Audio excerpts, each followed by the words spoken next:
பகுதி 1. மிஸ்டர் சோம்பேறி போட்டி. வேலை செய்யாதவங்களுக்கு ஃப்ரீ சாப்பாடு.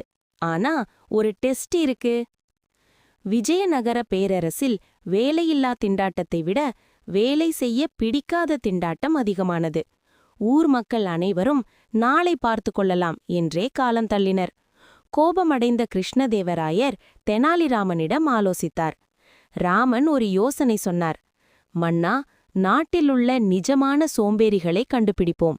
அவர்களுக்கு 1 மாதம் இலவசமாக நெய் ஊற்றிய சாப்பாடு, பஞ்சு மெத்தை மற்றும் தூங்கும்போதே கால்களை அமுக்கிவிட ஆட்கள் வழங்கப்படும் என்று அறிவிப்போம். இந்த அறிவிப்பை கேட்டதும் ஊரிலிருந்த பாதி பேர் ஓடி வந்தனர்.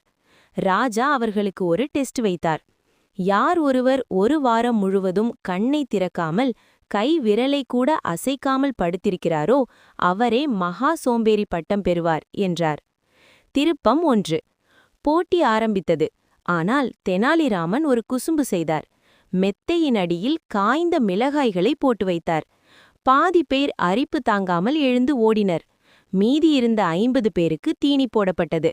ஆனால் ராமன் விடவில்லை. அடுத்த பிளானை போட்டார். அந்த 50 சோம்பேறிகளை விரட்ட தெனாலிராமன் அடுத்து போட்ட பிளான் என்ன தெரியுமா? மிளகாயை விட மோசமான ஒரு ஐடியாவை ராமன் கையில் எடுத்தார். அது என்னன்னு தெரிஞ்சுக்க மறக்காம சப்ஸ்கிரைப் பண்ணிட்டு அடுத்த பார்ட்டுக்கு வெயிட் பண்ணுங்க.